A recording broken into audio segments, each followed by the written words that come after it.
Have you ever wondered what the scar might look like after breast cancer surgery? If you want to know, stay tuned. The scar after breast cancer surgery is not something that women often show off, so it is commonly an unknown entity. In this video, I am going to give you a peek into this hidden mystery. There are many, many ways, in fact, I would say countless surgical approaches for breast cancer, so every scar will be a little different.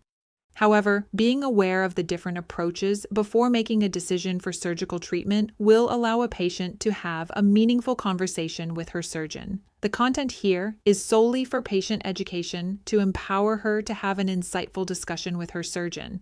It is not intended to replace a medical consult, and I urge patients to see their doctor for treatment planning.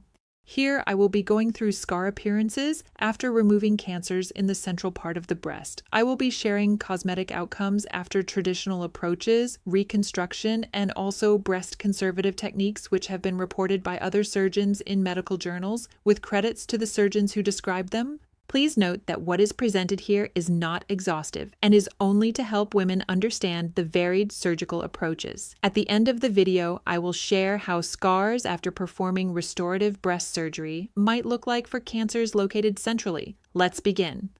What are centrally located tumors? They are those which are considered within 2 centimeters of the edge of the areola. Traditionally, total mastectomy was the treatment of choice. If mastectomy was performed without reconstruction, the scar might look like this. As a surgeon, I would add that this is a neat and nice scar for a mastectomy, and state that I did not do the operation for this patient, unfortunately. It was performed by a former mentor of mine. In another video, I present scars that do not heal as well, so you may wish to look up that video too. How the scar heals is related to both surgical technique and patient healing factors. Should implant reconstruction be performed after mastectomy, this is an example of how the scar may appear. While this is how this team of surgeons describe their results, other surgeons may have different surgical strategies and therefore different cosmetic outcomes. There are many variations to the approach for cancer in the central part of the breast. Apart from mastectomy with or without reconstruction, many surgeons have also described various techniques of breast-conserving surgery. Here is one result where the nipple-areolar complex was removed, but the rest of the uninvolved breast tissue was preserved. This is another variation described by a Korean team of surgeons, and we can see the unique shape of the scar. There are occasions when surgeons advocate operating on both breasts, even though cancer was present in only one breast. In this case, you will note the scar that runs at the bottom of the breast, continuing as a vertical line in the center of the lower half of the affected breast. There was also a similar scar around the healthy breast, except that the nipple was preserved. The cosmetic result 6 to 12 months after surgery is illustrated in the right picture.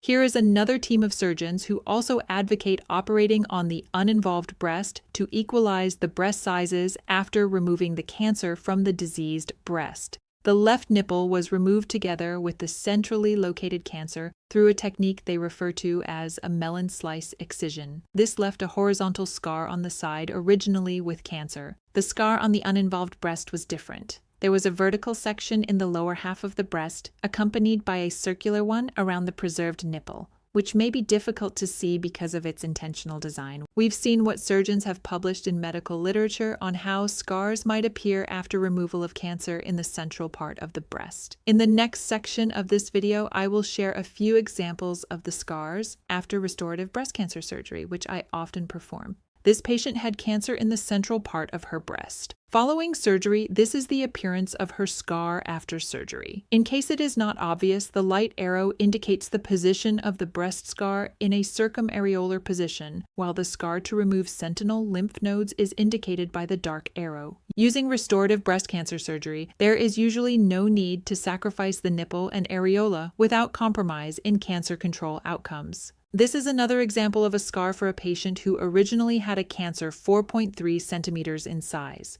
She first underwent neoadjuvant chemotherapy to downstage the tumor. This means that she first had chemotherapy before her operation. Her cancer shrank sufficiently for breast conservation surgery to be achieved. The reason for the scar extension was threefold. Firstly, it allowed adequate surgical exposure to remove a greater amount of breast tissue for larger cancers. Secondly, it was necessary to remove a small amount of skin so that the skin would sit flat. When a significant volume of breast tissue has been removed without a concomitant section of skin, once the defect in the breast has been repaired by drawing the edges of the tissue together, the skin over the area becomes lax and may create a constantina effect with a crumpled appearance. Such a result may be avoided with the scar extension. Thirdly, the scar marks the site of the cancer, and I do not have to place clips within the breast to identify the original tumor site. I understand that there is always a question of whether restorative breast surgery or any form of breast conservation treatment will provide adequate cancer control, so I will share research data which is relevant to survival outcomes following surgical treatment of breast cancer. This is a study which compared the outcomes for women with central breast cancer who underwent breast-conserving surgery and those who had non-breast conserving treatment. Non-breast conserving procedures included mastectomy with or without reconstruction. The team of researchers found that breast cancer-specific survival and overall survival for women in the breast-conserving therapy groups were higher than those in the group of patients who underwent non-breast conserving surgery. The results of the study is consistent with the consensus of an expert panel that convened at the 2025 edition of the St. Gallen International Breast Cancer Conference.